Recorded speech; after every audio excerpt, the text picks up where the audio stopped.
जय जिनेन्द्र। इंद्र महाराजा का सिंहासन कंपायमान होते ही अवधिज्ञान से देखा कि भगवान महावीर का जन्म नीच कुल में हुआ है। नियम से सभी तीर्थंकर का जन्म क्षत्रिय कुल यानी कि उच्च कुल में ही होता है। इंद्र महाराजा ने अपनी दिव्य शक्ति से भगवान के गर्भ को त्रिशला माता की कुक्षी में संक्रांत करवाया और त्रिशला माता के गर्भ को देवानंदा की कुक्षी में संक्रांत करवाया। प्रश्न ये है कि ऐसा क्यों हुआ? देवानंदा ने कैसे कर्म किए थे कि उनको भगवान महावीर के गर्भ को खोना पड़ा और त्रिशला माता के गर्भ का संक्रांत उनकी कुक्षी में हुआ? चलो हम देखते हैं त्रिशला माता और देवानंदा के एक पिछले भव को। उन दोनों का संबंध क्या था और उनके बीच क्या हुआ था। देवानंदा पिछले भव में त्रिशला माता की जेठानी थी। उस भव में भी हम त्रिशला माता का नाम त्रिशला ही रखेंगे। त्रिशला,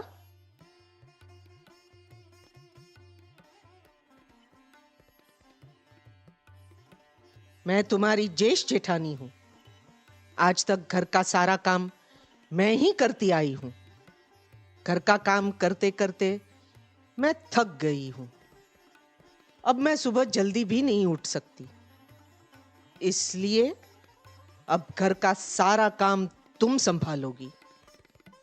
ध्यान रहे, सब काम व्यवस्थित होना चाहिए और खाना भी सूर्यास्त के पहले तैयार हो जाना चाहिए। तुम जानती हो, घर में सब चौविहार करते हैं। जेठानी जी, आप बिल्कुल चिंतित मत हो।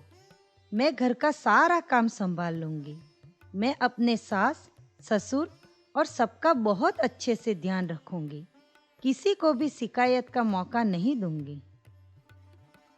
ऐसा ही होना चाहिए।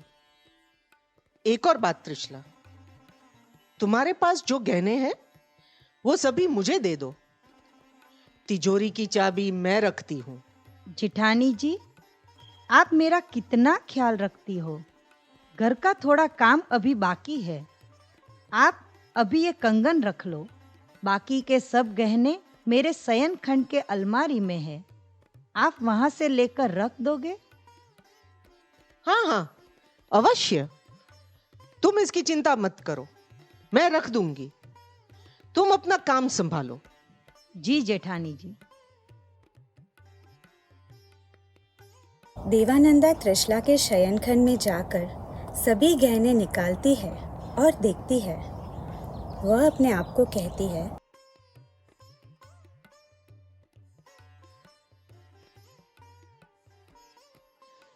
त्रिशला का ये हार कितना सुंदर और महंगा दिखता है।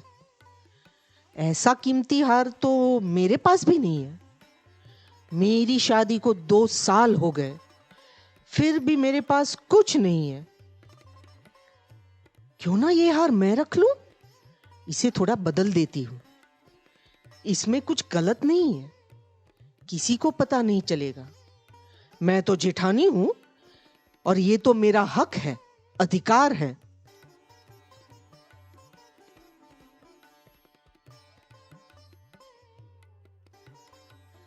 त्रिशला, मेरा ये नया हार कैसा लगता है?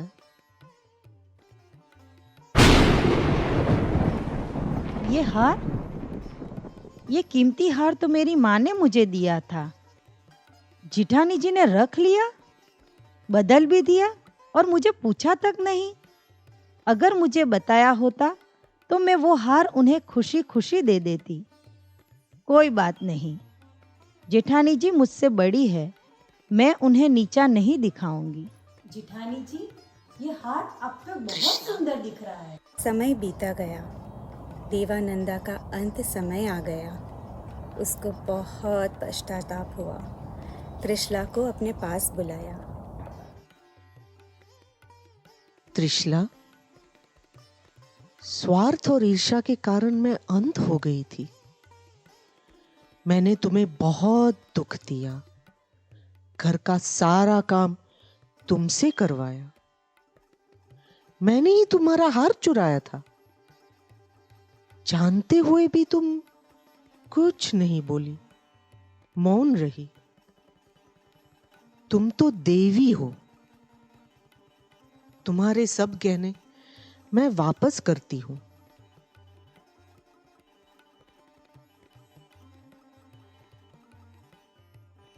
क्या तुम मुझे माफ कर सकोगी? नहीं जिठानी जी, आप ऐसा मत कहो। आप तो मेरी माँ जैसी हो। हाथ जोड़कर माफ़ी मांगते मांगते देवानंदा की मृत्यु होती है। चोरी एवं कपट दोनों ही मानसिक हिंसा है। ऐसे जानबूझकर किए हुए कर्मों के कारण ही देवानंदा का गर्भहरण हुआ। कोई भी किए हुए कर्म छुपाने की चाहे लाख कोशिश क्यों न करे, मगर कर्म सत्ता से छुपना नामुमकिन है। वो तो समय आने पर स्वयं ही सही जीव के पास अपने आप ही हाजिर हो जाता है और किए हुए कर्मों का फल अवश्य देता है। अगर हमें भविष्य में दुख से बचना है तो कोई भी कर्म करते पहले उसकी कीमत जान ले।